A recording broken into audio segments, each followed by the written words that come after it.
From Wish TV and the All Indiana Podcast Network, this is the Business, Equity, and Opportunities Podcast with Scott Sander. Welcome to the Business, Equity, and Opportunities Podcast. I'm Scott Sander. On this episode, the head of automotive and motorsports development for the Indiana Economic Development Corporation speaks to the IEDC's plans to bring more motorsports and aerospace business to Indiana. June is Pride Month, offering several opportunities to learn or teach about equity and diversity. And we meet an author, an Indy 500 fan who shares the lessons he's learned from a life watching the speed. Every business is unique and has a target audience. If you own or manage a business, Circulus Digital Media can help you connect and grow your customer base with turnkey digital solutions that are nimble, offering best-in-class results, service, and support to reach a bigger customer base, allowing you to pinpoint a specific audience down to the smallest details. Get outside the city, the state, span the globe. Put Circulus Digital Media to work for you. Get started now at circulusdigital.com. That's circulusdigital.com. The holidays are all about sharing with family. Meals, couches, stories, Grandma's secret pecan pie recipe. And now you can also share a cart with Instacart Family Carts. Everyone can add what they want to one group cart from wherever they are. So you don't have to go from room to room to find out who wants cranberry sauce, or whether you should get mini marshmallows for the yams, or collecting votes for sugar cookies versus shortbread. Just share a cart, and then share the meals and the moments.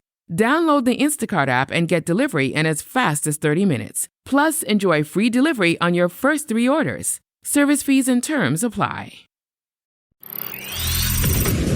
It is time to get started. The Speedway reports more than 330,000 people went to this year's Indianapolis 500, one of the biggest crowds in decades. Not everyone was there just to watch the race. Some were there doing business and looking at the future of auto racing. This is Business, Equity, and Opportunities. Getting started. Raleigh Helmling is the head of automotive and motorsports development for the Indiana Economic Development Corporation. He speaks to the IEDC's plans to bring more motorsports and aerospace business to Indiana. Racing is in our DNA in Indiana. There's no doubt about it. It's a huge industry. It's very diverse. And as a matter of fact, recently we had the Indiana Business Research Council, part of the Kelley School of IU, do a survey for us. The average salary in auto racing is $80,000 a year. So it is a significant contributor to the economy of the state of Indiana. But you know, wherever you go, people always ask you, when they hear you're from Indiana, about the Indianapolis 500. It is a huge part of our brand, and it's very significant, the growth that we're experiencing right now in all forms of motor racing and motorsports throughout our state. The technology that we learn from motorsports or from auto racing can apply to many other things. There's a real technology transfer there. And quite honestly, it's a big part of our defense initiative because there's so much crossover there. Also aviation, aerospace, advanced automotive, and advanced materials like composites and lightweight metals. Well, what's happening is a lot of our motorsports companies are diversifying, and they're getting into defense and aerospace aviation. So we're just seeing a lot of transfers there, and then companies that are in defense are very interested in Indiana because they recognize the value of our racing industry here in the Hoosier State. You mentioned the Ray Hall Letterman shop in Zionsville, which is a fantastic facility. We as a state worked with them to find a location and have that built here in Indiana. We also worked very closely with Andretti Autosport with the phenomenal new facility they're building in Fishers. But we're also working with other facets, such as drag racing. We're fast becoming the epicenter for drag racing, too. And then all forms of oval track racing, open wheel oval track racing. So many of those cars and components are manufactured right here in Indiana. So we are very diverse in our motorsports, and it applies to essentially all sectors.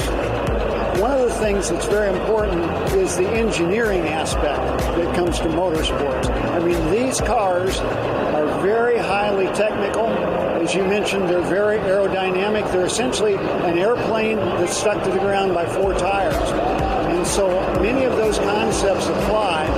And so consequently, we have a great need for advanced mechanics, people who understand advanced mechanical things, and for engineering. And you know, Indiana University, Purdue University, soon to be Purdue University, is the only university in the country that offers a degree in motorsports engineering. And we have students come from all over the world to get their degree from that program. Well, the bulk of those students stay here.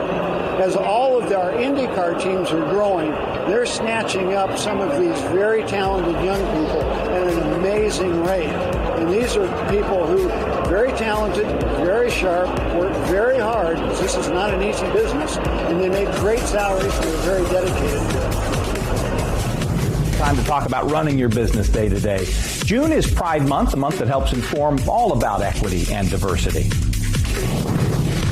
This is Business, Equity, and Opportunities. Running your business day to day. Jay Castillo Jimenez is the Community Vice President for Indy Pride. I mean, I think we talk about the climate that we're living in right now, and we're kind of being attacked as a community. So with Indy Pride, we try to just create safe spaces for everyone in our community.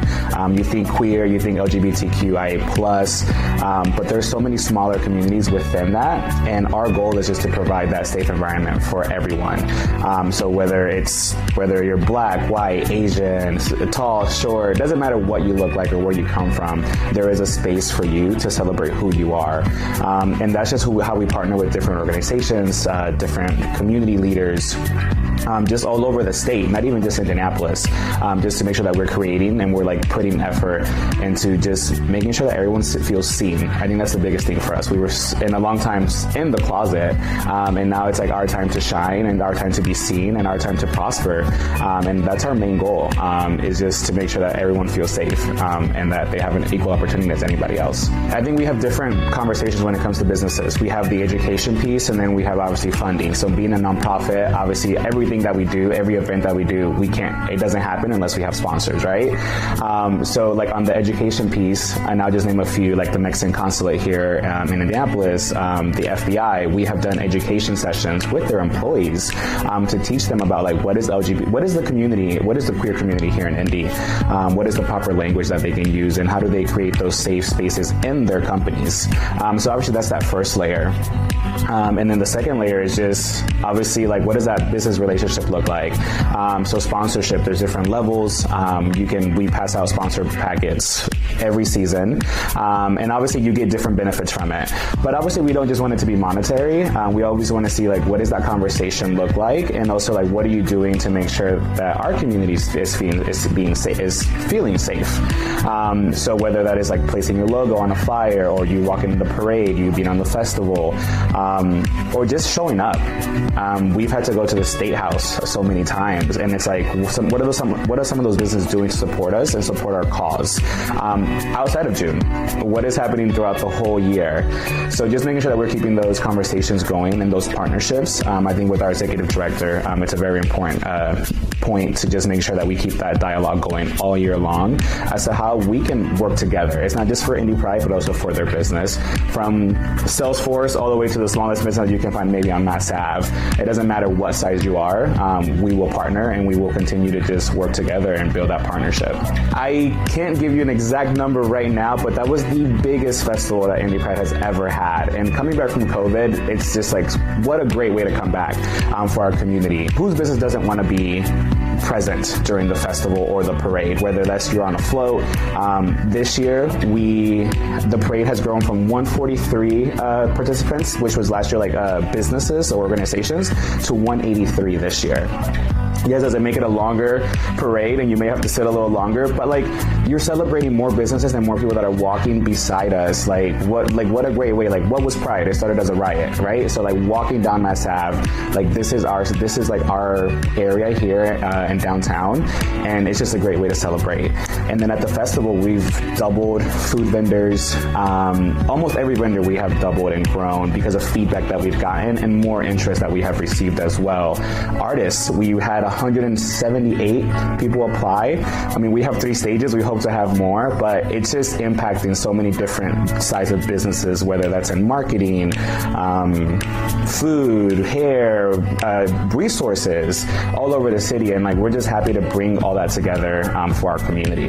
It's important conversations because some people may have had bad past or bad experiences with certain businesses in the medical field or just anywhere. And that's a space where, like, hey, they see you there and they feel welcome to go and talk to you and tell you about their experience or ask questions about, like, hey, what are you guys doing new? What's different? What's changed? How are you making sure that if I walk into your business or your organization or a game or anything, that I feel safe, that I'm not going to be attacked. So just making sure that you are there having those conversations one-on-one. And also, like, we invite them to come to board meetings. Like, you can come and talk to our board. Community members can come and talk as well. We can mediate those conversations as well. Transparency goes a long way. And even just, like, me willing to just listen versus, like, going back and forth with you arguing goes a long way. Like, I'm not here to argue with you. Like, let's see where this pain is coming from and let's see how we can work together. I'm always one to say, hey, I hear you, but bring me a solution. There's only so many of us, and this is a huge community. So, like, bring me solutions. Join the board. Join a committee. Like, come talk to us. Because, like I said, if you don't let us know, like, we can't do any better. But we're also undoing a lot of damage that, like, was done even by the same organization in the past. So a lot of people are still, like, rebuilding that trust with us. Just making sure that we're starting. We just have to start it and kind of breaking some of those bad experiences and trauma that we want to just bring together. Because if they don't know, if they're not aware that they're doing a mistake, we have to let them know. But they also have to be willing to listen and to change those things in their businesses. Events at Indianapolis Motor Speedway bring together all kinds of people looking to make connections. Do it often enough, and the number of confections can lead to a success story worth writing about. This is Business, Equity, and Opportunities Success Story. Jeff Cowan's Pro Talk provides expert advice and training to car and truck dealerships and service centers across America, Canada, Australia. He's also written a book about a topic that gets to the heart of our community. It's called What I've Learned from Attending Over 40 Indy 500s.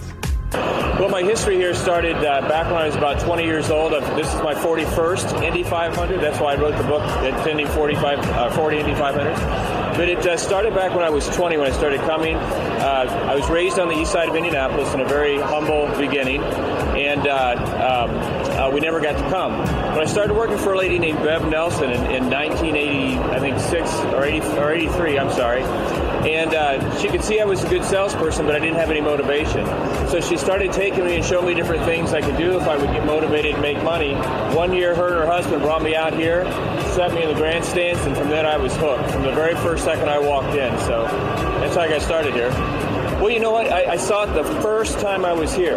The first time I was here, the Thompson Eva wins, and you could see, she was kind enough, Bev did, she walked us to the pits, and these were the titans of business. These were people, the sponsors that were here, you could tell, they were the CEOs, the owners of the companies, and then you get down on pit road and you got Roger Penske, and he owns everything that he owns. And so then you saw the drivers and their strategies, and I got lucky enough to go into the pit, the garage area, and I heard them talking about their strategies for the race and how they were going to do this and how they were going to do that. And I started thinking, this is nothing more or less than business. This is the business of winning a race. And I was lucky enough to have the racing radios, and I could listen to the drivers and the teams as they were driving, and you heard the strategies. And you said, there's so much of this stuff that they're doing that would be applicable to what I do in sales and what people do in management and leadership and running businesses that I need to take note. So just over the years, I would come and I would see something, and it would apply to my life at the time, and I'd learn a lesson from it and apply it to my what I did. Yeah, we've had quite a few, actually. We've had Ed Carpenter's teams connected with us, his sponsors, ask us to do some presentations for them. I passed out the book to everybody that I wrote about in there. So from that standpoint, they all said thank you, and they thought it was a really great book, and they appreciated me writing nice things about it. It was funny because when I put out the first book, the 35 years, not the 40 years now, but the 35 years, I was staying down at the Conrad Hotel, and we were coming down race morning, and Roger Penske was on the elevator. And and I had a book, and I gave it. I said, "Hey, Mr. Pinsky, I know you hate this, but I wrote this book about the Indy 500." And I said, "I wrote about you in it." And it was funny because he looked at me and he goes, "Well, did you say nice things?" And I said, "Of course I did. You're Roger Pinsky. How can you say anything bad?" You know, because again, about 6 years ago, I wrote, what I learned from attending 35 Indy 500s, and how I got to the 40 is my grandson's 9 years old, and he read the book. And he said, hey, Pop, he said, "How come you didn't write about any of the current drivers, my favorite driver, Andre Rossi, or anybody?" He said, "You should do that." So I said, "You know what, it's been 5 years, so I'll add 5 chapters to the book." And so based on him, because now he wants to be an IndyCar driver, I would think there's at the very least a 50-year, but probably a 45. Well, one of the main things I got out of it is you have to have a good last impression. Everybody teaches in sales and business that the first impression is the most important thing. And it is very important, because if you don't like me in 3 or 4 minutes, chances are you're not going to want to talk to me, right? But everybody, it seems like, gets that skill down very, very quick. So what I've learned over time is, and I learned it from the race, it's what they last remember. And the example I use in the book is when Pagenaud won the race. Pagenaud came out here that year, he won the Grand Prix, he sat on the pole, and he basically dominated that race.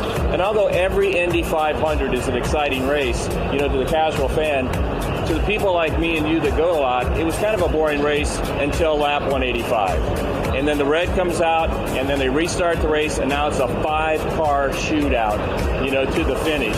And what's crazy about that is people went from kind of yawning to standing on their feet, yelling and screaming. And I've learned that around the world, the most requested race to watch now is that race when he won it, because all they remember is the last, 5 to 10 laps. It was the last impression. And so if you can learn the skill, and we teach that in the book, how to make a great last impression, you're miles ahead of the competition.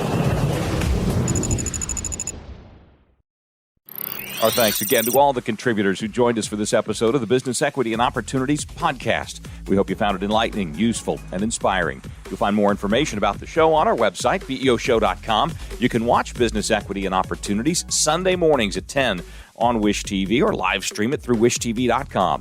Each week we provide 7 full segments with topics ranging from how to get started and how to access capital to the day-to-day running of your business and questions about accounting and bookkeeping. We feature business news and trends and always share a success story from one of our contributors. Join us next time for more insights into the world of small business.